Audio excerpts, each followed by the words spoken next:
Okay right. Good evening பிள்ளைகள், start பண்ணுவோம். Good evening, start பண்ணிக்கொள்வோம். ஓகே, ஏதாவது பிரச்சனைகள் இருக்கும்னு சொன்ன பிள்ளைகள், கோகோஸ்டா போட்டிருக்கிற பிள்ளைகள் மெசேஜ் பண்ணுங்களாம், இன்ஃபார்ம் பண்ணுங்க, நான் அதை பார்த்துட்டு இது பண்றேன். ரைட், நாங்கள் ஸ்டார்ட் பண்ணிக்கொள்வோம். பிள்ளைகள் குழம்பி கொள்ளக்கூடாது. 2027 பிள்ளைகள் இப்ப எங்கிட்ட 3 பெட்ச் இருக்குது. அட்வான்ஸ் லெவல்ல 3 பெட்ச் இருக்குது. 2027 இருக்குது, 2026 இருக்குது, 2025 இருக்குது. 2027 இன்னும் O level ரிசல்ட்ஸ் வரையில, இன்னும் ஸ்கூலுக்கு போய் A level ஸ்டார்ட் பண்ணையில, நாங்க ஃபர்ஸ்ட் டைம் நோக்கி படிச்சு கொண்டு இருக்கிறோம். 2026 சில பாடசாலைகள்ல செகண்ட் டைம் போகுது, சில பாடசாலைகள்ல தேர்ட் டைம் போய்கொண்டு இருக்குது. நாங்க தேர்ட் டைம்ல கடைசி பாடம் படிச்சு கொண்டு இருக்கிறோம். தேர்ட் டைம் பேப்பர் கிளாஸுக்கு போறோம். 2025 பாடசாலைகள்ல சில பாடசாலைகள்ல 5ஆம் தவணை, சில பாடசாலைகள்ல 6ஆம் தவணை போகுது. ஆனா நாங்க ஃபைனல் எக்ஸாமுக்கு ஏற்ற மாதிரி பேப்பர் கிளாஸுக்கு போய்கொண்டு இருக்கோம். தயவு செய்து 2027 பிள்ளைகள் உங்களுக்கு இருக்கிற குரூப்ல நீங்க ஜாயின் பண்ண வேணும். இந்த 2027 குரூப்ல இல்லாத பிள்ளைகள் யாரும் இருந்தால் 2027 ஜியோண்டு நீங்க எனக்கு இந்த நம்பருக்கு 077 31 48 264 சொல்ற வாட்ஸ்அப் நம்பருக்கு 077 31 48 264 இந்த வாட்ஸ்அப் நம்பருக்கு 2027 ஜியோண்டு நீங்க எனக்கு ஒரு வாட்ஸ்அப்புக்கு மெசேஜ் பண்ணி விடும்போது இந்த 2027 குரூப்ல நான் உங்களை ஜாயின் பண்ணி விடுவேன். 2026 பிள்ளைகள் நீங்க 2026க்கு தனிய வாட்ஸ்அப் குரூப் இருக்குது, அந்த குரூப்ல மட்டும்தான் இருக்கணும். அப்படி இல்லாத ஆக்கள், எங்கட ஆக்கள் இருக்கிற ஆக்கள் விட்டு இல்லாத ஆக்கள் 2026 ஜியோண்டு நீங்க இந்த வாட்ஸ்அப் நம்பருக்கு, இதே வாட்ஸ்அப் நம்பருக்கு மெசேஜ் பண்ணி விடுங்க. 2026 குரூப்ல எப்படி ஜாயின் பண்றதுன்னு சொல்லி அதுல அறிவுறுத்தல்கள் உங்களுக்கு வரும். அதுபடி நீங்க ஜாயின் பண்ண முடியும். 2026 வகுப்புல ஜாயின் பண்ணினால் நீங்க படிக்க முடிக்காத 1ஆம் தவணை 2ஆம் தவணை அலகுகள் நீங்க 2027 வகுப்புல படிக்க முடியும். இந்த 2027 வகுப்புல 2026 ஆக்கள் 2027 வகுப்புல நீங்க ஜாயின் பண்ண தேவையில்லை. இந்த குரூப்ல மட்டும் இருக்கணும். இந்த வகுப்போட ரெக்கார்டிங், லிங்க், நோட்ஸ் அவ்வளவும் உங்களோட குரூப்லயே வரும். அப்ப இந்த குரூப்ல இருந்தால் போதும், 2லயும் இருக்க வேணாம், இருக்கிறது பிரயோசனம் இல்லை. 2025 ஆக்களுக்கு நாங்க பேப்பர் கிளாஸ் ஸ்டார்ட் பண்ணிட்டோம். தயவு செய்து 2025 ஆக்கள் எங்களோட பேப்பர் கிளாஸ் குரூப்ல ஜாயின் ஆகாத ஆக்கள் நீங்க 2025 ஜியோன்னு மெசேஜ் பண்ணி எங்களோட குரூப்ல இந்த வாட்ஸ்அப்புக்கு மெசேஜ் பண்ணி எங்களோட குரூப்ல ஜாயின் பண்ண முடியும். 2025 ஆக்கள் உங்களுக்கு கிழமையில 3 கிளாஸ் போய்கொண்டிருக்குது. 3 கிளாஸ் உங்களுக்கு பேப்பர் கிளாஸ் ஸ்டார்ட் பண்ணி போய்கொண்டிருக்குது 2025க்கு. இதுக்கு முன்னுக்கு இருக்கிற பாடங்கள் ரிவிஷன் வகுப்பு போய்கொண்டிருக்குது. ரிவிஷன் வகுப்பும் உங்களுக்கு 5 கிளாஸ் ரிவிஷன் வகுப்பு போய்கொண்டிருக்கு. 5 கிளாஸ் ரிவிஷன் வகுப்பு பிள்ளைகள். அதனால தெளிவா அந்த டைம் டேபிள் உங்களுக்கு சென்ட் பண்ணி இருக்கிறேன். எப்ப 3 பேப்பர் கிளாஸ் போகும், எப்ப 5 ரிவிஷன் வகுப்பு போகும், தெளிவாக உங்களுக்கு நான் டைம் டேபிள் தந்திருக்கிறேன். அந்த டைம் டேபிள் படி சாஃபான டைமுக்கு சரியான முறையில வகுப்புகள் நடக்கும். தயவு செய்து அந்தந்த வகுப்புகளுக்கு நான் சொல்லுகின்ற அறிவுறுத்தல்களை கேட்டு அது மாதிரி கவனமாக பேணிக்கொள்ளுங்க. 2025 மிக முக்கியம். உங்களோட வகுப்புகள் நான் உங்களோட வகுப்புல நேற்றைய வகுப்புல வடிவ சில விஷயம் தெளிவுபடுத்தி இருக்கிறேன். சோ இதை மற்ற பிள்ளைகளுக்கும் தெரியப்படுத்துங்க. ரைட். இப்ப 2027 வகுப்பு 2026 பிள்ளைகளுக்கும் 2025 பிள்ளைகளுக்கும் ரிவிஷன் வகுப்புகளாக அது உங்களுக்கு பிரயோசனமாக அமையும். ரைட் பிள்ளைகள், 2026 பிள்ளைகள் நாங்க உங்களுக்கு தெளிவா தெரியும். போன வகுப்புல நான் உங்களுக்கு இதை மறுபடியும் ஒருக்கா ஞாபகப்படுத்தினேன். 2027 பிள்ளைகள் ஜியோகிராபிய A லெவலை பொறுத்த வரைக்கும் 3 பகுதிகளாக பிரிச்சுதான் நாங்க படிக்கணும். ஒன்று பௌதிக புவியியல் என்று சொல்ற செக்ஷன், பௌதிக புவியியல், இது ஒரு தனி பிரிவாக நாங்க படிச்சு கொண்டு வர வேணும். 2வது ஹியூமன் ஜியோகிராபி, மானிட புவியியல், இதை தனி செக்ஷனாக படிச்சு கொண்டு வரணும். அதுக்கு பிறகு செய்முறை புவியியல் ஒரு தனி செக்ஷனாக படிச்சு கொண்டு வர வேண்டும். ரைட். இப்ப 2027 எங்கட ஸ்கூல்ல நடக்க போற ஃபெஸ்ட், அதுக்கு நாங்க முதலாம் தவணை என்னென்ன அலகுகள் முடிக்கணுமோ அந்த முதலாம் தவணைக்குரிய பாடத்திட்டத்தை மிக தெளிவாக பூர்த்தி செஞ்சு போட்டு குறைஞ்சது 2 மாடல் பேப்பராவது நாங்க செய்ய வேண்டும். ஃபர்ஸ்ட் டைமுக்கு எப்படி எத்தனை எம்சிக்கு கேள்வி வரும், எது கட்டாயம் செய்யறது, எதுல சாய்ஸ் இருக்கும், எதுல பிளவிடுவோம், அப்படி வடிவா ஆராய்ச்சி 2 பேப்பர் செய்ய வேணும். ஏன்னா இப்பதான் ஓ லெவல் எழுதிட்டு வந்திருக்கீங்க. ஓ லெவலுக்கும் ஏ லெவலுக்கும் சில வித்தியாசங்கள் இருக்கும். பேப்பர்கள் மாடல்கள் எழுதுற முறைகள் எம்சிக்குல. ஸோ அதை தெளிவா கிளியராக ரெடி பண்ணி போட்டுத்தான் முதலாம் தவணை ஸ்கூல்ல நடக்க போற எக்ஸாமுக்கு போகணும். ஸ்கூல்ல இன்னும் ஸ்டார்ட் பண்ணையில இருந்தாலும் நாங்க கொஞ்சம் வேகமா போக வேண்டியிருக்கு. 2 பேப்பரும் செய்ய வேண்டும் ஃபர்ஸ்ட் டைமுக்கு. ஸோ பௌதிக புவியியல் ஃபர்ஸ்ட் டைம் சிலபஸ் ஃபுல்லா முடிச்சு போட்டு அடுத்தது இந்த செக்ஷனுக்கு போவோமா. மாநில புவியியல் இருக்கட்டும். ஏண்டா செய்முறை புவியியல் விபரமா தெளிவாக விளங்கப்படுத்த வேண்டிய பகுதி. Right, okay. அந்த வகையில நாங்க இப்ப ஃபர்ஸ்ட் டைமுக்குரிய பௌதிக புவியியல் செக்ஷன் படிச்சு கொண்டிருக்கிறோம். அதுல பாறைகள் சொல்ற அழகு கடந்த வகுப்புல ஸ்டார்ட் பண்ணோம். பாறைகள் ராக்ஸ், பாறைகள் சொல்ற அழகு போன வகுப்புல ஸ்டார்ட் பண்ணோம். இதுல பாறைகள் இந்த பாடத்துக்குள்ள போன வகுப்புல நான் படிச்சதை மறுபடியும் இருக்கா ஞாபகப்படுத்துறேன். முதலாவது விஷயம் படிச்சோம், பாறைகள் என்ன என்று கேள்வி கேட்டால் அதுக்கு எப்படி விட சொல்றதுன்னு போன வகுப்புல படிச்சோம். பாறைகள் என்னன்னு சொல்ற விஷயம் போன வகுப்புல படிச்சோம். பாறைகள் என்னன்னு சொல்லும் போது எங்களுக்கு தெரியும் 3 பாயிண்ட்ஸ் அதுல நாங்க கட்டாயம் உள்ளடக்குவோம். பாறைகள் என்றால் என்ன அப்படின்னு கேள்வி வரும்போது சேதன அசேதன கனிமங்களுடைய கூட்டு தான் பாறை. சோ அந்த இடத்துல இதை பயன்படுத்துவோம். சேதன மற்றும் அசேதன, இதை சொல்லி தந்துட்டேன், ஞாபகப்படுத்தலுக்காக சொல்றேன். சேதன அசேதன கனிமங்கள் சேர்ந்து உருவாகுவது பாறை, இது எங்களுக்கு தெரியும். அடுத்தது கனியங்களுடைய சேர்க்கையால் ஆனது பாறை. கனியங்கள் எல்லாம் ஒண்டா ஜாயின் பண்ணி பாறைகள் உருவாகும். ஒரு பாறைய உடைச்சி அதை பிரிச்சு பார்த்தால் ஏராளமான கனிமங்கள் வரும். அப்ப கனிமங்களுடைய சேர்க்கைகளினால் உருவானது பாறை, இது எங்களுக்கு தெரியும். அதுக்கு பிறகு புவி ஓடு, போன வகுப்புல படிச்சோம். ஓடு நமக்கு நல்லா தெரியும். கட்கோளம் நமக்கு வடிவா தெரியும். சோ இந்த ஓட்டு பகுதியிலையும் கட்கோள பகுதிகளிலையும் பல்வேறு வகையான பாறைகள் காணப்படுகிறது. சோ பாறைகள் என்னன்னு கேட்கும்போது இந்த 3 பாயிண்ட்ஸும் உள்ளடக்கப்பட வேணும்னு நாங்க படிச்சோம்.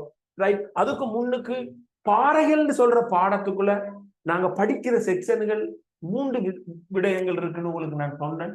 முதல்ல பாறைகள்ற ஃபோர்மேஷன் நாங்க படிக்கிறோம்னு ஞாபகப்படுத்தினேன். பாறைகள்ற ஃபோர்மேஷன் சொன்ன தமிழ்ல பாறைகள்ற உருவாக்கும். பாறைகள் எப்படி உருவாகும் படிக்கணும்னு சொன்னோம், ஃபோர்மேஷன். அடுத்தது பாறைகள்ற டைப், வகை, பாறைகள்ற வகை படிக்கணும்.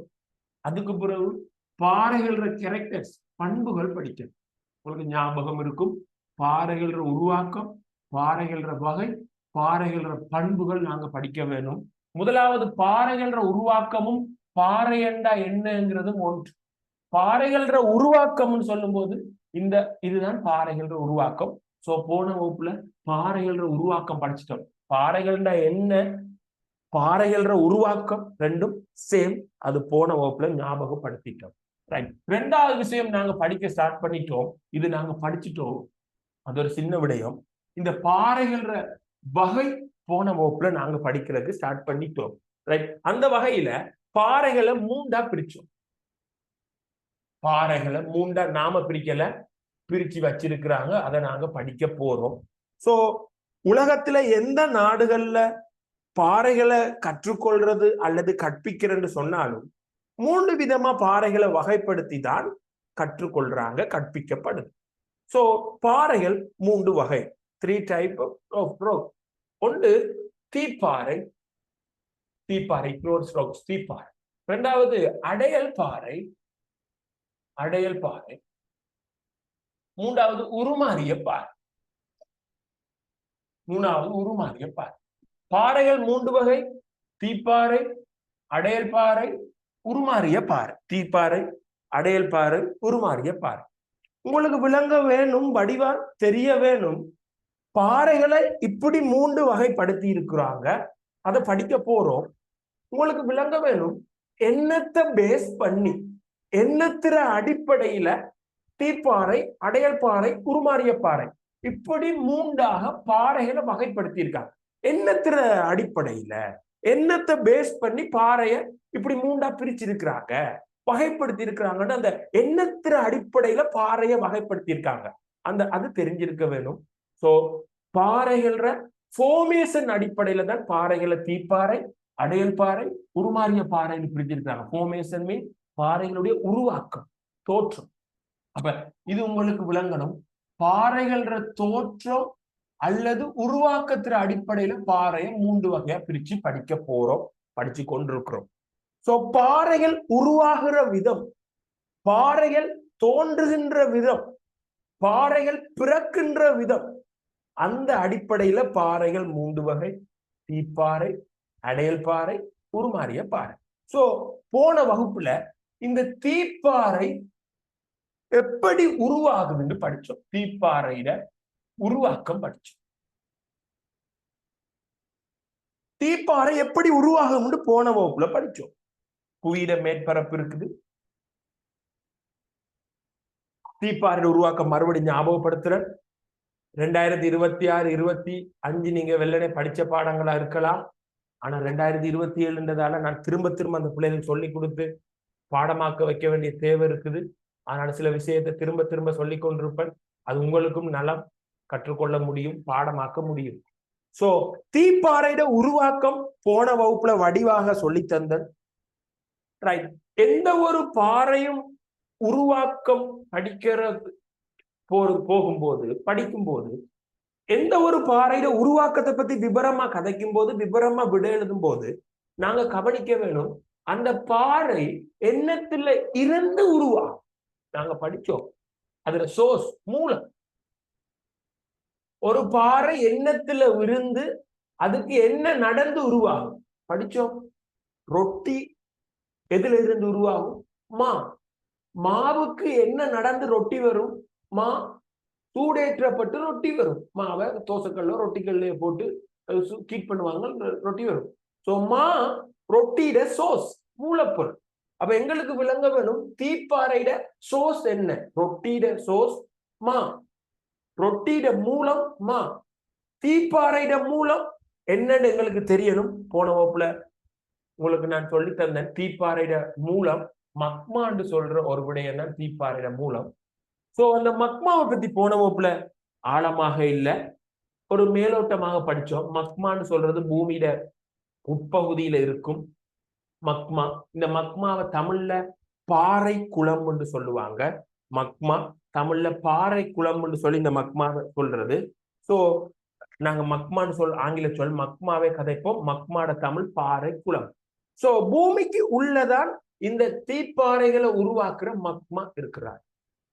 இந்த மக்மா திரவத்தன்மையில பூமிக்குள்ள இருக்கிறார். போன வகுப்புல கதைச்சோம், இந்த மக்மா பூமிக்குள்ள திரவ நிலையில இருக்குது. ஏன் திரவ நிலையில இருக்குதுன்னு கதைச்சோம்.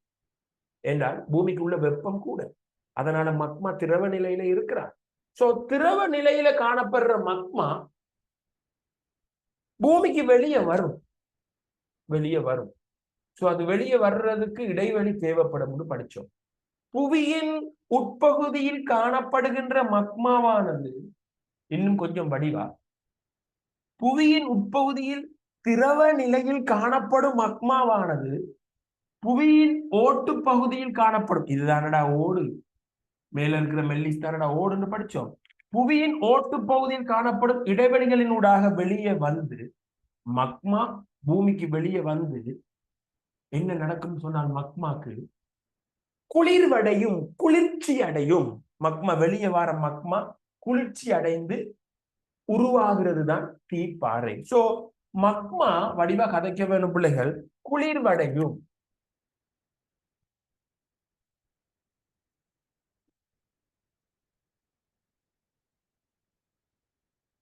தீப்பாறை உருவாகும். சோ கவனிச்சு கொள்ளுங்க, தீப்பாறையுடைய உருவாக்கம் புவியின் உட்பகுதியில் காணப்படும் மக்மா பூமிக்கு வெளியே வந்து குளிர்வடைந்து தீப்பாறை வரும். அப்ப தீப்பாறை எப்படி உருவாகும்? மக்மா குளிர்வடைந்து தீப்பாறை உருவாகும். மக்மா குளிர்வடைந்து தீப்பாறை உருவாகும். ரைட். அப்ப தீப்பாறையோட உருவாக்கம் போன வகுப்புல படிச்சுட்டோம். அதுக்கு பிறகு நாங்க ஸ்டார்ட் பண்ணிட்டோம் தீப்பாறையோட வகை. தீப்பாறையோட வகை அதுக்கு பிறகு நாங்க ஸ்டார்ட் பண்ணிட்டோம். டைம் பிள்ளை இந்த மக்மா வெளியே வந்து கொண்டிருப்பார். பூமிக்கு மேற்பரப்புல வந்து இறுகி குளிர்ச்சி அடைஞ்சு இறுகி உருவானால் இது தள்ளல் தீப்பாறை என்று படிச்சோம். இதுக்கு பேர் தள்ளல் தீப்பாறை.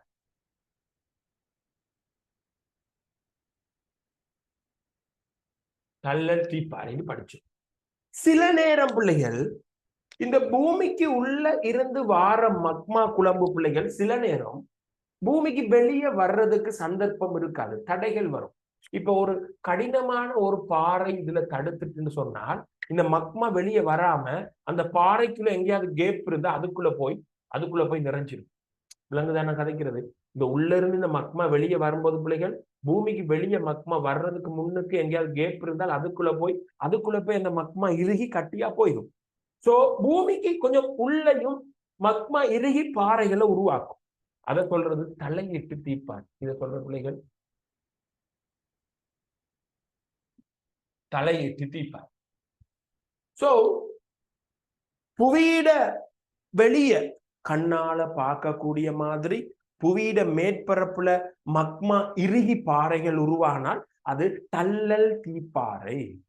மக்மா பூமிக்கு வெளியே வராம பூமிக்கு உள்ளேயே பாறையா போயிட்டு இருந்தா அது தலையிட்டு தீப்பாறை. ரெண்டுமே தீப்பாறை. அப்ப தீப்பாறை ரெண்டு இடத்துல உருவாக முடியும். ஒன்று புவியிட மேற்பரப்புல அப்படி உருவானால் அது தள்ளல் தீப்பாறை. இன்னொன்று பூமியிட மேற்பரப்புக்கு வராம பூமிக்கு உள்ள இருக்கிற பாறைகள் கேப்புக்குள்ள போய் ஃபில் பண்ணப்பட்டு அதுக்குள்ள இறுகி பாறையா போக முடியும். அதை சொல்றது தலையிட்டு தீப்பாறை. சோ தீப்பாறைட வகையில ஒன்று ஒரு கேட்டகரி நாங்க படிச்சுட்டோம். அந்த தீப்பாறை உருவாகிற இடத்தின் அடிப்படையில தீப்பாறை ரெண்டா பிரிச்சோம்.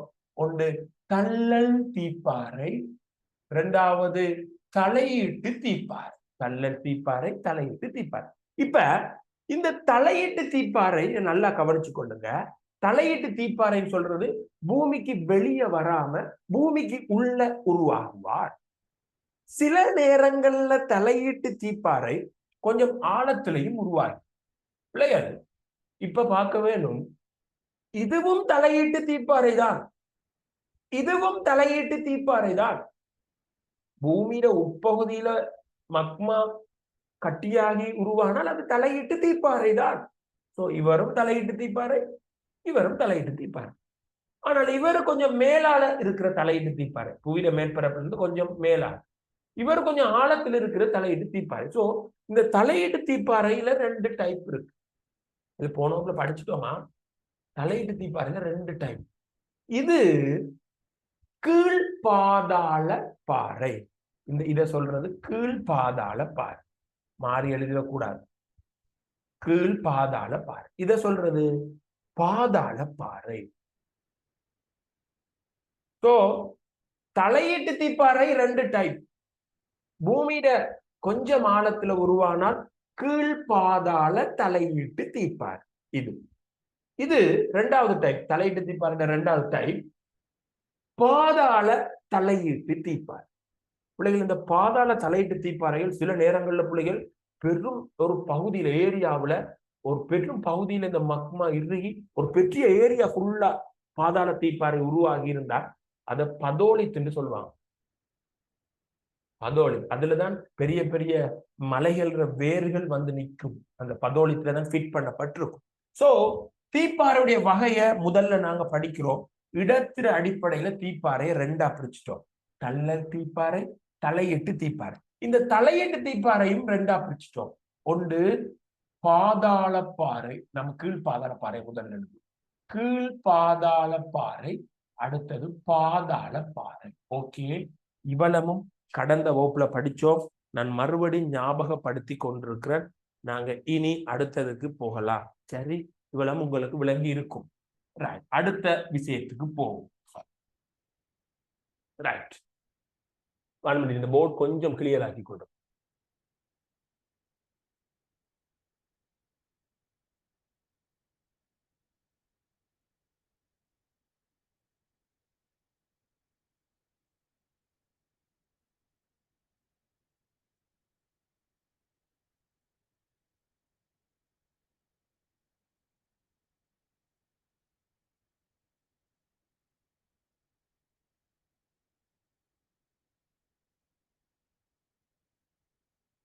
ரைட். இப்ப அடுத்தது போ பிள்ளைகள், இன்னும் நாங்க படிச்சு முடியல. தீப்பாறைகள்ற வகை இன்னும் படிச்சு முடியல. தீப்பாறைகளை பல விடயங்களை வச்சுக்கொண்டு பல வகைகள்ல வகைப்படுத்துவாங்க. இப்ப நாங்க தீப்பாறையோட வகை படிக்க வெளிக்கிட்டோம். அதுல நாங்க படிச்சிருக்கிறது இடத்திற அடிப்படையில தீப்பாறையோட வகை. அதாவது அந்த தீப்பாறை பூமியில மேற்பரப்பு இடத்துல உருவானால் தள்ளல் தீப்பாறை, பூமிக்கு உள்ள உருவானால் தலையீடு. சோ தீப்பாறை உருவாகிற இடத்திற அடிப்படையில தீப்பாறை 2 டைப், தள்ளல் தலையீடு. இன்னும் தீப்பாறைய இன்னும் பல பல வகைகள் கோணங்கள்ல வகைப்படுத்துவாங்க. அடுத்த வகைப்பாட பாருங்க, படிச்சு முடிய நான் கடைசி அட்டவணை போட்டு உங்களுக்கு தெளிவுபடுத்துவேன். 2வது பிள்ளைகள் தீப்பாறைய கலர் அடிப்படையில வகைப்படுத்த முடியும். நிறத்திற அடிப்படையில் நிறம். தீப்பாறைய 2வது நிறத்திற அடிப்படையில கலர் அடிப்படையில வகைப்படுத்த முடியும். நீங்க பாத்தீங்கன்னு சொன்னா பிள்ளைகள், மனிதர்களையும் நிறத்திற அடிப்படையில வகைப்படுத்த முடியும். மனிதர்கள் கலர் அடிப்படையில வகைப்படுத்த முடியும். ஒன்று பிளாக் கலர் மனிதர்கள் இருப்பாங்க. பிளாக் கலர் மனிதர்கள் ஆப்பிரிக்கா பிளாக் கலர் மனிதர்கள், ஆப்பிரிக்கன் பிளாக் கருப்பின மனிதர்கள் இருப்பாங்க. இன்னொன்று லைட் கலர் மனிதர்கள், வெள்ளை நிற மனிதர்கள், ஒயிட் அதை லைட்னு சொல்லலாம். லைட் கலர், வெள்ளை கலர், வெள்ளையர்கள். இது கருப்பணுகள், இது வெள்ளையணுகள். இன்னொன்று கருப்பும் இல்லாம வெள்ளையும் இல்லாம இருப்பாங்க. நம்மட இந்தியன்ஸ், ஸ்ரீலங்கன்ஸ். இது வெள்ளைக்கார, இது ஆப்பிரிக்கன். அடுத்தது 2க்கும் இடையில வெள்ளையும் இல்லாம கருப்பும் இல்லாம ஒரு கடல்ல இருப்பாங்க. அவங்க சொல்றது இன்டர்மீடியட் சொல்லுவாங்க.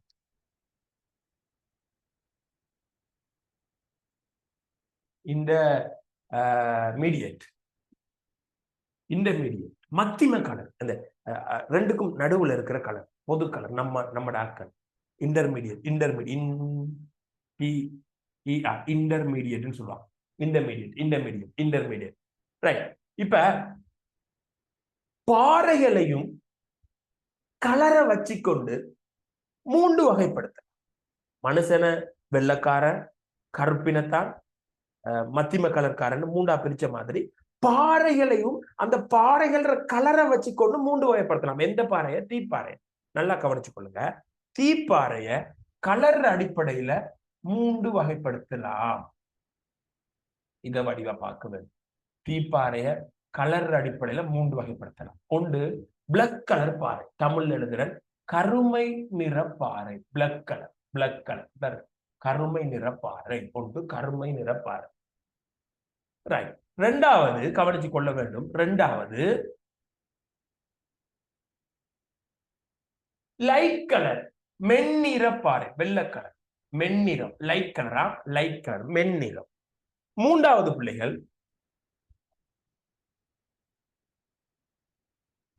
இன்டர்மீடியட், மத்திம நிறம். வடிவா பார்ப்போம். இங்க பாருங்க பிள்ளைகள், தீப்பாறைய கலரை வச்சுக்கொண்டு 3 வகைப்படுத்த முடியும். கருப்பு கலர் தீப்பாறை, வெள்ளை கலர் தீப்பாறை, மத்திம கலர் தீப்பாறை. சோ மனிதர்களையும் 3ஆ பிரிச்சோம். மனிதர்கள நிறத்தை தீர்மானிக்கிறது மனித உடம்புல சுரக்கிற மெலனின் என்று சொல்ற ஒரு பொருள். மெலனின். இந்த மெலனின் தான், மெலனின் என்று சொல்ற அதிகமாக சுரந்தால் அவன் கருப்பா இருப்பான். கருப்பினத்தாக்களுக்கு மெலனின் அதிகம். மெலனின் என்று சொல்ற அந்த ஹோர்மோன், அந்த இது கூட குறைய சுரந்தால் வெள்ளை கலர்ல இருப்பான். சோ மனிதர்கள் கருப்பு வெள்ளை கலர் நடுநிலை கலர்ந்த மாதிரி தீப்பாறையும் கலர் அடிப்படையில 3: கருமை நிற தீப்பாறை, மென்மை நிற தீப்பாறை, மத்திய நிற தீப்பாறை. சோ தீப்பாறைகள் கலரை தீர்மானிக்கிறது அந்த தீப்பாறையில இருக்கிற இரும்பும் மக்னீசியமும். கடுங்கலர்ல தீப்பாறை இருக்குதுன்றால் அதுல இரும்பை நான் Fe எழுதுறேன். இரும்பும் மக்னீசியமும் அதிகம். சரி, படியா பாருங்க. கருமை நிற தீப்பாறையில இரும்பும் மக்னீசியமும் நல்ல ஹையா இருக்கும், அதிகமாக இருக்கும். லைட் கலர் பாறையில இரும்பும் மக்னீசியமும் குறைவாக இருக்கும். மத்திம நிற பாறையில இரும்பும் மக்னீசியமும் மத்திய அளவுல இருக்கும். சரி, இப்ப பார்ப்போம். இந்த கருமை நிற பாறைகள் காரமாக இருக்கும். இது காரத்தன்மை கொண்டது. லைட் கலர் பாறை அமில நிறமாக இருக்கும். மத்திம நிற பாறை காரமும் இருக்காது, அமிலமும் இருக்காது, நடுநிலையில இருக்கும். கொஞ்சம் கவனிக்க வேண்டும். கருப்பு கலராக இருக்கின்ற இரும்பும் மக்னீசியமும் அதிகமாக இருக்கின்ற காரத்தன்மை கொண்ட பாறைகளுக்கு 2 உதாரணம் நாங்க தெரிஞ்சு வச்சிருக்க வேணும், பாடமாக்கி வச்சிருக்க வேணும். ஒன்று கப்ரோன்னு சொல்ற பாறை, கப்ரோ. இன்னொன்று தொலமைட். அடிக்கடி பரீட்சைக்கு வார இரும்பும் மக்னீசியமும் அதிகமாக காணப்படுகின்ற காரத்தன்மையான கருப்பு நிறத்தில் காணப்படுகின்ற தீப்பாறைக்கு 2 உதாரணங்கள் ஆவன, கப்ரோ, தொலமைட். அடுத்ததுக்கு வருவோம். இரும்பும் மக்னீசியமும் குறைவாக காணப்படுகின்ற அமிலத்தன்மையான மென்னிற பாறைக்கு உதாரணம் 2 உதாரணம். ஒன்று கருங்கல். உதாரணமா கருங்கல், கருங்கல்ல கிரனைப்பாறை. இரும்பும் மக்னீசியமும் மத்திய அளவில் காணப்படுகின்ற மத்திம கலருடைய பாறைக்கு உதாரணம் தயோரைட்.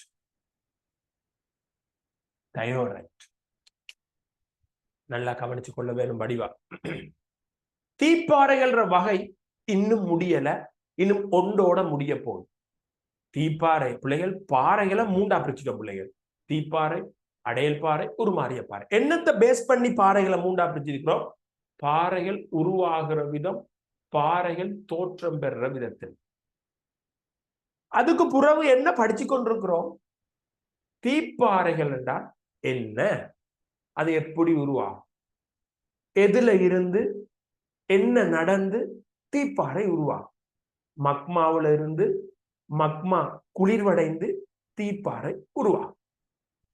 2வது இன்னும் படிச்சு முடியல, தீப்பாறைய எப்படியெல்லாம் வகைப்படுத்தலாம்.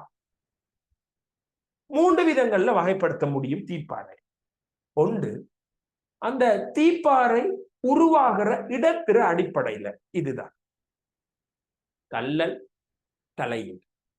2வது, தீப்பாறைய அதுல கலர்ல அடிப்படையில வகைப்படுத்த முடியும். பிளாக் கலர் பாறை, லைட் கலர் பாறை, இன்டர்மீடியட் பாறை. 3வது, இதோட தீப்பாறையிட பகுதிகள் முடியுது. தீப்பாறையிட கெமிக்கல் கம்போசிஷன், ரசாயன கூட்டுக்கள் அடிப்படையில தீப்பாறைய வகைப்படுத்த முடியும். ரசாயன கூட்டு, கெமிக்கல் கம்போசிஷன். தீப்பாறைய ரசாயன கூட்டுக்கள் அடிப்படையிலையும் வகைப்படுத்த முடியும். அது என்ன, அதுல எப்படி வகைகள் இருக்குன்னு நாங்க பார்க்க போறோம். ரைட், வடிவா பார்க்க வேண்டும். ரைட், இதை நான் உங்களுக்கு ஷோர்ட்டா போட்டுக்கொள். இந்த இடையில இருக்கிறத ஒரு நோட் பண்றோம்.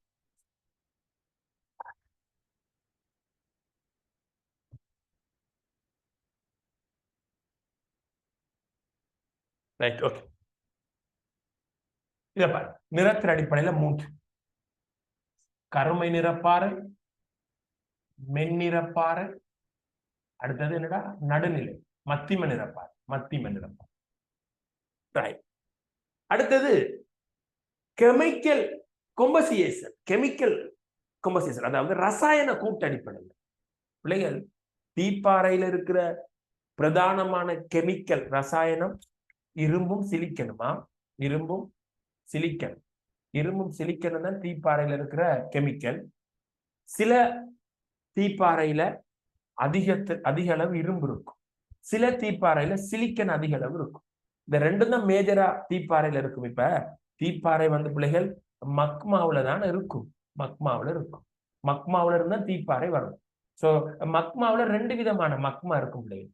சில மக்மாவுல பிள்ளைகள் இரும்பு அதிகமாக இருக்கும், சிலிக்கன் கொஞ்சமாக இருக்கும். சில மக்மாவு. சில மக்மாவுல பிள்ளைகள் இரும்பு அதிகமாக இருக்கும், இரும்பு அதிகமாக இருக்கும், சிலிக்கன் கொஞ்சமா இருக்கும். அந்த கூட்டு அந்த கொம்பசேஷன் வித்தியாசப்படும். சிலிக்கனும் இரும்பும் தான் மேஜரான கெமிக்கல், மக்மாவுல இருக்கிற கெமிக்கல். சில மக்மாவோட இடங்களை பொறுத்து சிலிக்கன் கூட இருக்கலாம், இரும்பு கூட இருக்கலாம், அப்படி வேறுபடும். சோ அந்த சிலிக்கனும் அந்த இரும்பும் அந்த மக்மாவுல எவ்வளவு வீதங்கள் இருக்குன்னு பேஸ் பண்ணி அந்த கெமிக்கல் அடிப்படையில இந்த தீப்பாறைய அந்த கெமிக்கல் ரசாயன அடிப்படையில 4 வகைப்படுத்தலாம். அதை கொஞ்சம் அதான் படிக்க போறோம். இரும்பும் சிலிக்கனையும் பேஸ் பண்ணித்தான் தீப்பாறையை 4 வகைப்படுத்தலாம். நல்லா கவனிச்சுக்கொள்ளும். ஒன்று இப்படி பார்ப்போம். 1 2 3 4 கெமிக்கல் கொம்பசேஷன் ரசாயன கூட்டு அடிப்படையில தீப்பாறைய 4ஆ படிக்க போறோம். முதலாவது நல்லா கவனிச்சுக்கொள்ளுங்க, அமில தீப்பாறை. அமில தீப்பாறை. அமில தீப்பாறை. ஓகே, ஃபர்ஸ்ட் அமில தீப்பாறை. செகண்ட் பிள்ளைகள், ஒன்று அமிலம் அல்லது காரம். காரம்னு சொல்றது உப்பு. உப்பு உப்பு காரம். உப்பு உப்பு மூலப்பாறை. அத எப்படின்னு சொல்ல, உப்பு பாறை. உப்பு மூலப்பாறை. ஒன்று அமிலமாக இருக்கும். அமிலமாக இருக்குன்ற அர்த்தம் பிள்ளைகள், அதுல சிலிக்கன் அதிகமாக இருக்கும். சிலிக்கனும் இரும்பு தானே இந்த கெமிக்கல் கொம்பசேஷன் அடிப்படையில. மக்மாவில் இருக்கிற கெமிக்கல் சிலிக்கனும் இரும்பு தானே. சோ சிலிக்கன் அதிகமாக இருந்தால் அமிலமாக இருக்கும். பார்ப்போம் அது என்னண்டு. சிலிக்கன் அதிகமாக இருந்தா அமிலம், இரும்பு அதிகமாக இருந்தா உப்பு. இரும்பு கொஞ்சம் கூடித்தண்டா உப்பு. இதை விட கொஞ்சம் இரும்பு கூடுனா லைட்டான உப்பு. இது லைட்டான உப்பு. சிலிக்கனை விட கொஞ்சம் இரும்பு கூட இருந்தால், அதாவது இப்படி சொல்லலாம், சிலிக்கனும் இதுல பிள்ளைகள் நாங்க படிப்போம், அளவுகள் படிக்கும். இந்த அமில பாறையில சிலிக்கன் கணக்கு இருக்கும், அதிகமா சிலிக்கன் இருக்கும், இரும்பு கொஞ்சம் இருக்கும். இந்த உப்புல வந்து பிள்ளைகள், உப்பு பாறைன்னு சொல்லும் போது சிலிக்கனும் இரும்பும் பேலன்ஸ் பண்ணி இருக்கும். அளவு சொல்லுவோம், படிப்போம், தேவை. இது உப்பு, சாதாரண உப்பு. அதுக்கு பிறகு கொஞ்சம் உப்பு கூடும், இதுல இருந்து இன்னும் கொஞ்சம் உப்பு கூடும். அதை இடையுப்பு மூலப்பாறைன்னு சொல்றோம். இடையுப்பு மூலப்பாறை. இடையுப்பு மூலப்பாறைன்னு சொல்றாரு. இடையுப்பு மூலப்பாறைன்னு சொல்றது. அதுல சிலிக்கன் இரும்பு அதை விட கொஞ்சம் கூடும். இரும்பு கொஞ்சம் கூடும், சிலிக்கனை விட இரும்பு கொஞ்சம் கூடும். அடுத்தது பிள்ளைகள் சொல்றது மிகையுப்பு மூலப்பாறை. மிகையுப்பு மூலப்பாறை. மிகையுப்பு. இங்க பாருங்க பிள்ளைகள், இது சாதாரண உப்பு பாறை, இது கொஞ்சம் உப்பு கூடுது. இடையுப்பு, மிகையுப்பு. உப்பு, இடையுப்பு, மிகையுப்பு. அப்படி பாடமாய்க்கொள்ளுங்க. அமிலம், உப்பு, இடையுப்பு, மிகையுப்பு. அப்படி பாடமாக்கு. அமிலம், உப்பு, இடையுப்பு, மிகையுப்பு. அடிக்கடி அதிகமான எம்சிக்கு வார. சோ சிலிக்கனையும் இரும்பையும் அந்த கொம்பசேஷன் அடிப்படையில தான் அமில தீப்பாறை, உப்பு மூலப்பாறை, இடையுப்பு மூலப்பாறை, மிகையுப்பு மூலப்பாறை. மிகையுப்பு மூலப்பாறைய அல்ட்ரா மூலப்பாறைன்னு சொல்லும் பயன்படுத்துவோம். இதுல போடு அல்ட்ரா மூலப்பாறை. ஓகே, விஷயத்துக்கு வருவோம். இதுல இந்த அமில தீப்பாறைய கொஞ்சம் கவனிச்சு கொள்ளுங்க. இந்த 2 விஷயம் வருவோம். இதுல சிலிக்கன் எவ்வளவுன்னு சொல்ற அளவு படிக்க போறோம், இரும்பு எவ்வளவுன்னு சொல்ற அளவு படிக்க போறோம். சிலிக்கன் எவ்வளவு, இரும்பு எவ்வளவு, இந்த அமில தீப்பாறை. இந்த 2ஐயும் வச்சுக்கொண்டு தானே பிரிக்கிறாங்க. சிலிக்கன் இந்த அமில தீப்பாறையில 65க்கு மேல, 65% மேல சிலிக்கன் இருக்கும். இரும்பு வந்து 20 தொடக்கம் 25% இருக்கும் இரும்பு.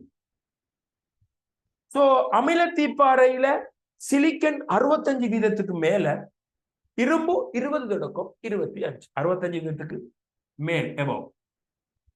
இப்ப வருவோம் உப்பு மூலப்பாறைக்கு வரும். உப்பு மூலப்பாறையில சிலிக்கனை முதலாவது எழுதுறேன்.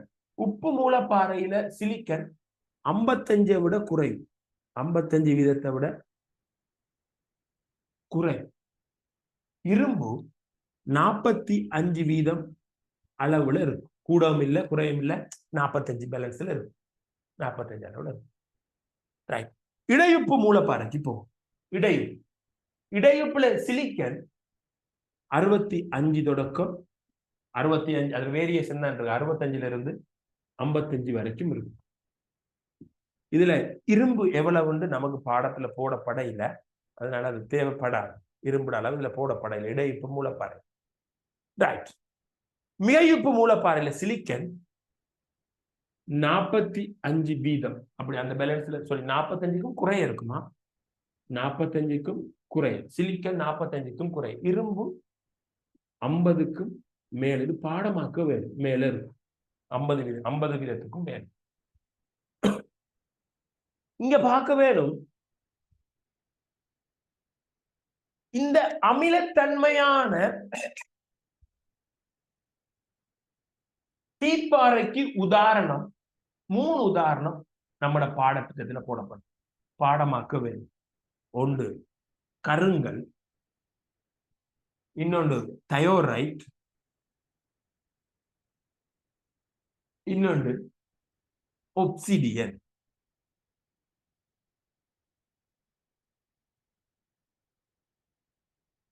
சரி, உப்பு மூலப்பாறைக்கு உதாரணங்கள் 2 உதாரணம் நம்மட பாடத்திட்டத்துல இருந்து பாடமாக்க வேண்டும். ஒன்று கப்ரோ, கப்ரோண்டு பாறை இருக்கு. இன்னொன்று பசால்ட் அல்லது பொசோல்ட், பசால்ட்னு சொல்றோம். பசால்ட் பாறை, எரிமலை குழம்பு பாறைன்னு சொல்லுவாங்க, பசால்ட் பாறை. இடையுப்பு மூலப்பாறைக்கு உதாரணம், ஒரு உதாரணம் பாடமாக்குனா போதும், அண்டிசைட். அடிக்கடி பரீட்சைக்கு வர்றது பாடமாக்கத்தான் வேணும் பிள்ளைகள். நான் இந்த பாறைகள் பாடம் கொஞ்சம் பாடமாக்குற வேலை இருக்கு. இந்த இப்படி பாறைகள் பாடமாக்க வேணும். மற்ற பாடங்களை விட இதுல கொஞ்சம் பாடமாக்குற, அடிக்கடி எம்சிக்களை கேட்கிறோம். இதுக்கு உதாரணம் பெரிடோசிக் பாறை. தீப்பாறையில அலுவல் முடிஞ்சிட்டு. ஆங்கிலத்தை அமில தீப்பாறை ஆங்கிலத்துல சொல்லுவாங்க அசிடெட்டிக் ராக்ஸ்ன்னு சொல்லுவாங்க, அசிடெட்டிக் ராக்ஸ். இந்த உப்பு மூலப்பாறையை சொல்லுவாங்க பேசிக் ராக்ஸ் சொல்லுவாங்க. இடையுப்பு மூலப்பாறையை இன்டர்மீடியட் பசால்ட் ராக்ஸ் சொல்லுவாங்க. மிகையுப்பு மூலப்பாறையை அல்ட்ரா பேசிக்னு சொல்லுவாங்க. பேசிக் பாறை, இன்டர்மீடியட் பேசிக் பாறை, அல்ட்ரா பேசிக் பாறைன்னு சொல்லுவாங்க. பேசிக் பசால்ட் அப்படி சொல்லுவாங்க. சோ படிச்சு முடிச்சிட்டோம், தீப்பாறை முடிஞ்சு பினிஷ். தீப்பாறைக்குள்ள என்ன தெரிஞ்சிருக்கணும்னா, தீப்பாறை எண்ணத்துல இருந்து உருவாகுவார், அது மக்மா. சரிதானே? தீப்பாறை எண்ணத்துல இருந்து உருவாகுவார். மக்மாவுக்கு என்ன நடந்து தீப்பாறை உருவாகும்? குளிர்வடை. இது சரிதானடா? மக்மா குளிர்ச்சி அடைந்து தீப்பாறை உருவாகும். சரி, ரெண்டாவது படிச்சோம் தீப்பாறை என்ற வகை. தீப்பாறைய 3 விஷயத்தை வச்சுக்கொண்டு வகைப்படுத்தி படிக்க போறோம். படிச்சிட்டோம். முதலாவது, அந்த தீப்பாறை உருவாகிற இடத்தின் அடிப்படையில தள்ளல், தலையிட்டு படிச்சோம். ரெண்டாவது, அந்த தீப்பாறையிட கலரை வச்சுக்கொண்டு தீப்பாறைய 3ஆ பிரிச்சிட்டோம். கருமை நிற தீப்பாறை, மென்னிற தீப்பாறை, நடுநிலை தீப்பாறை. மூன்றாவது, தீப்பாறையில இருக்கிற ரசாயன கூட்டுக்கள், ரசாயன சேர்க்கை அடிப்படையில தீப்பாறைய 4ஆ பிரிக்கிறோம். அமில தீப்பாறை, உப்பு மூலப்பாறை, இடையுப்பு மூலப்பாறை, மிகையுப்பு மூலப்பாறை. அதுல எவ்வளவு சிலிக்கன் இருக்கும், எவ்வளவு இரும்பு இருக்கும், அதுகளுக்கு உதாரணங்கள் விபரமா படிச்சுட்டோம். சரி, ரைட். ஒரு பாறை முடிஞ்சிட்டு. ரெண்டாவது பாறையிட உருவாக்கத்துக்கு போக போறோம். இன்னும் ஒரு 10 நிமிடம் இந்த ரெண்டாவது பாறையை பத்தி படிச்சு போட்டு நாங்க முடிச்சு கொள்வோம். ஓகே, தீப்பாறை படிச்சாச்சு. இப்ப அடையல் பாறைக்கு வருவோம். அடையல் பாறை. ஓகே, அடையல் பாறைக்கு வரும்.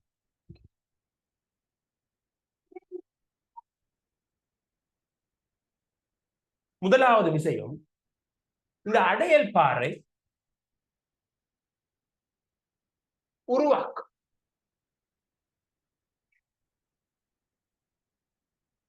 எங்களுக்கு தெரிஞ்சிருக்க வேணும் இந்த அடையல் பாறை எப்படி உருவாகுவார். அதாவது அதுல சோர்ஸ் மா சூடாகி ரொட்டி, ரொட்டியிட சோர்ஸ் மா. மாவுக்கு என்ன நடந்து ரொட்டி வரும்? சூடாக்கப்படும். தீப்பாறையிட சோர்ஸ் மக்மா, படிச்சோம். மக்மாக்கு என்ன நடந்து தீப்பாறை வரும்? குளிர்ச்சி அடை. சோ தீப்பாறை உருவாக்கம் கதைக்கும் போது அந்த தீப்பாறை எண்ணத்திலிருந்து அதுக்கு என்ன நடந்து தீப்பாறை வரும்னு கதைச்சோம். மக்மா வெளியே வந்து குளிர்ச்சி அடைந்து உருவாகும் தீப்பாறைன்னு படிச்சோம். இப்ப அடையல் பாறையோட உருவாக்கம் படிக்கும் போது அடையல் பாறை எண்ணத்துல இருந்து உருவாகும், அதுக்கு என்ன நடந்து உருவாகும். சரி,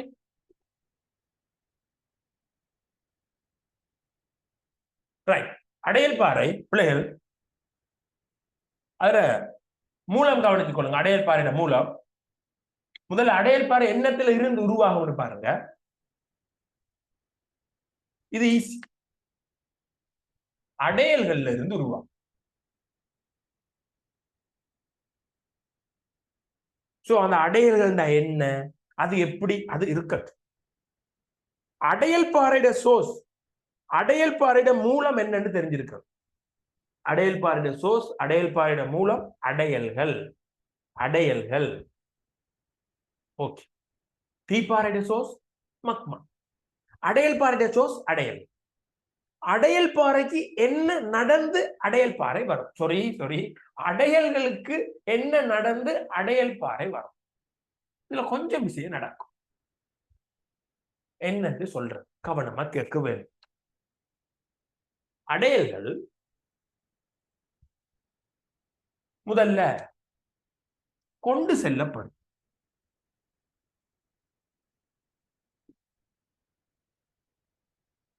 முதல்ல அடையல்கள்ல இன்னும் உங்களுக்கு என்னென்னு பிடிபெற்றிருக்கா?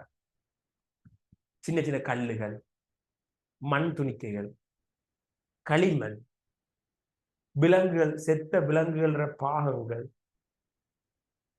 கெமிக்கல், தண்ணியில இருக்கிற கரைஞ்சிருக்கிற கெமிக்கல். கடல் தண்ணியில கல்சியம் கரைஞ்சிருக்கு. யாழ்ப்பாணத்து தண்ணியை பார்த்தீங்கன்னா கல்சியம். தண்ணியை சுட வச்சா அந்த கேத்தல்ல கல்சியம் கிடக்கும். தண்ணியில அந்த அளவு கல்சியம் இருக்கு. கடல் நீரை சுட வச்சா உப்பு வரும். ஸோ கல்சியம், மக்னீசியம், சோடியம், இப்படியாப்பட்ட கெமிக்கல்கள், ரசாயனங்கள் தண்ணியில கரைஞ்சிருக்கு. அதுவும் ஒரு கெமிக்கல், அடையல். விலங்குகள், தாவரங்கள் எச்சம், இலைகள் மக்குறது எல்லாம் அடையல். சின்ன சின்ன கல்லு, மண்ணு, சேறு, அதுவும் அடையல். அப்ப அடையல்கள் கொஞ்சம் எங்களுக்கு தெரியும். சும்மா சொல்ற சில உதாரணம்: கல்லு துண்டு, சின்ன சின்ன கற்கள், சின்ன சின்ன கற்கள், மண் துணிக்கை, களி துணிக்கை, அடுத்த தாவரங்கள்ற எச்சம், விலங்குகள்ற எச்சம், அதோட சில கெமிக்கல், ரசாயனம், இதான் அடையல். அது இருக்கட்டும், இதை நாங்க இவ்வளவும் இப்பகி காணும். உங்களுக்கு அடையல் பாறையோட வகை படிக்கும் போது தெளிவா படிப்போம். அடையல்களை பத்தி தெளிவா படிப்போம். இந்த அடையல்கள் சின்ன சின்ன கல்லு துண்டுகள், மண் துணிக்கைகள், களி துணிக்கைகள், தாவரங்கள்ற மக்குன பொருட்கள், விலங்குகள்ற எச்ச பொருட்கள், கெமிக்கல், தண்ணியில கரைஞ்சிருக்கிற கெமிக்கல்கள் எல்லாம் ஒரு இடத்திலிருந்து இன்னொரு இடத்துக்கு டிரான்ஸ்பர் ஆகும். இப்ப தண்ணியில கரைஞ்சிருக்கிற கெமிக்கலை தண்ணி என்ன செய்யும்? ஒரு இடத்துல இருந்து இன்னொரு இடத்துக்கு கொண்டு போகும். காத்து வந்து இந்த மண்ணை கொண்டே ஒரு இடத்துல போட்டு கொண்டு போகும். சோ நதி சின்ன சின்ன கல்லுகளை கொண்டு போகும். சோ இந்த மாதிரி பல வகையான அடையல்கள் ஒரு இடத்துல இருந்து இன்னொரு இடத்துக்கு டிரான்ஸ்பர் ஆகும், கொண்டு செல்லப்படும். கொண்டு போற அடையல் இந்த கல்லுகள், சின்ன மண்கள், களிமண்கள், சில கெமிக்கல்கள் கொண்டு போற அடையல்கள் எங்கவாத ஒரு பள்ளம் இருந்தால் அதுக்குள்ள போய் சேமிக்கப்பட்டு படிய விடப்படும். சோ கொண்டு போகப்பட்ட சின்ன சின்ன கல்லு, இப்ப உதாரணம் இப்படி ஒரு நிலம் இருக்குன்னா சின்ன சின்ன கல்லுகள் மண்ணெல்லாம் அந்த பள்ளத்துக்குள்ள போய் விழுந்துரும். அதான் படிதல்னு சொல்றது. இப்படி ஒரு பள்ளத்துக்குள்ள கொட்டப்பட்ட மண்ணு, கல்லு, விலங்குகள், எச்சங்கள் இதுகள் சில கெமிக்கலால ஜாயின் பண்ணும். இது ஒரு நாள் நடக்கிறது இல்லை, பல 1000 வருஷம்.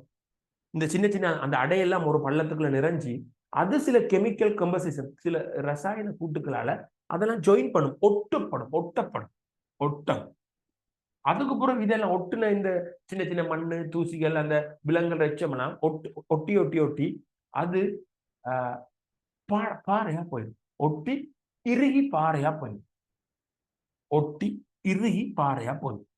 இருகல் இப்படி நடந்து வாரதுதான் அடையல் பாறை.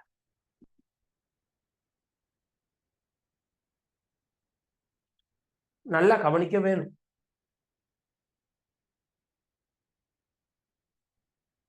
மா சூடாக்கப்பட்டு ரொட்டி,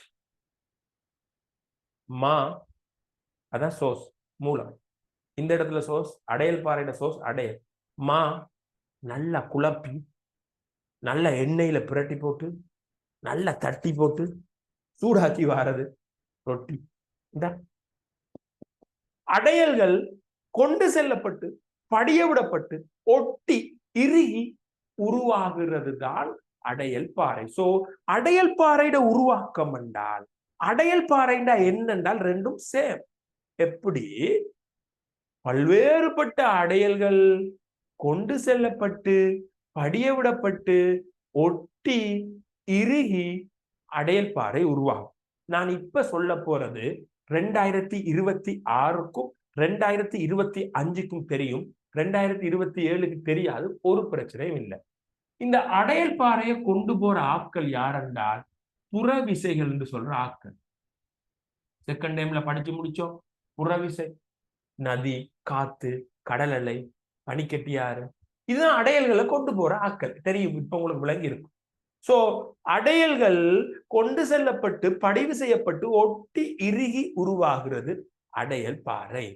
சரி, இதோட நான் நிறுத்தி கொள்றேன். அடுத்த வகுப்புல தொடருவோம். 2027 நான் வேகமா போகல. தயவு செய்து உங்களோட மற்ற மாணவர்களுக்கு தெரியப்படுத்துங்கடா வகுப்பு நடக்கிறத. எத்தனை பேர் இருக்கிறீங்க? 2027 நான் உங்களுக்கு தனியா இன்னும் ஒரு வகுப்பை போட்டு கொஞ்சம் வேகப்படுத்துறது ட்ரை பண்றேன். ஒரு மாதம் ஆயிட்டு. எத்தனை பேர் இருக்கிறீன்னு தயவு செய்து 2027 ஏண்டா கொஞ்சம் வேகமா போனா நல்லதானடா. அவசரப்படுத்த பேப்பர்லாம் மடி ஆறுதலா செய்யலாம். ப்ளீஸ் ஒருக்கா 2027 எத்தனை பேர் இருக்கிறீங்கன்னு நீங்க ஒருக்கா கை வைத்துனீங்கன்னு சொன்னா 9 பேர் தான் இருக்கிறீங்களா? 9 பேர் கோபுறாங்களா? இருப்பான், தொடங்குனா வருவான். ரெக்கார்டிங்னு சொல்ற ஒன்று வந்துதான் உங்களுக்கு எடுக்குது பாக்குறதுக்கு. என்ன அது